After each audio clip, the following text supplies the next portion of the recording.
ora nesu goblok banget ya. Petro, nun. Aku ora trima. Tan trimanipun Sun Mandura keparingipun Bagong wis wani karo Prabu Ndrawati, padha karo Bagong wani karo Nata Mandura Prabu Werdewa. Aku ora nrimake. Yen Bagong isih ana kene, tetep aku ora bakal trima. Bagong kudu njaluk ngapura karo Yayi Prabu Kresna. Gong kowe njaluk ngapura karo Sinom Prabu Ndrawati. Lho, sing kauna-unake meneng wae kok kono geger ki ngopo? Hah? Aku ora nguna-unake kono kok. Ning aku kakangne Yayi Prabu Ndrawati. Wis ngerti? Kene minggat kono ora dadi-dadi malan kowe. Ditantang kok ming meneng wae kaya cah jireh ora. Wis tekan kene kok ndal didunek-uneke kok kremah-kremih. Ndekno nang omah bojone dikeplaki. Nang musuh wong lanang, wah. Pakake macan sisan. Kok ngancam kok pakake macan le golek macan endi ora. Ngene, Baladewa. Lho. Ora basa karo aku. Lho, ora basa ora apa-apa tuwa Bagong bangane sampean. Ngono?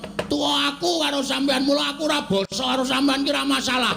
Apa to sababe kula basane karo sampean? Mergo sampean kuwi ratu. Nek sampean iku padha-padha menungsane kaya Bagong, derajate padha. Kowe sing kudune basa karo aku. Gong, sabar, Gong. Gong, sabar, Gong. Kowe lah tak dupak cangkemmu lho kowe. Iki wis dadi kok dadak cerewet. Sabar, sabar. Sabar dodo ayam goreng. Ngomong antil tenan kowe.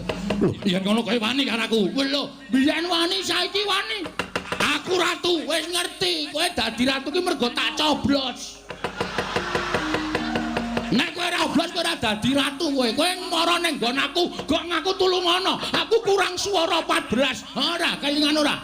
Sok kene tak nehi cakruk, nyatane ndi seprene tok bangun kowe ora.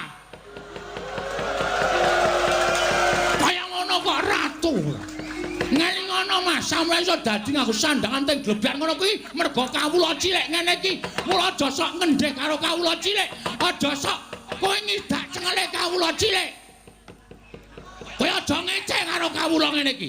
Kowe nguna-unake kawula, kon ngedhukke le dadi ratu apa piye? Aku nglumpukke wong ngedhukke kowe ora ana trung kedhepeng tetra glindeng saka kursimu kowe.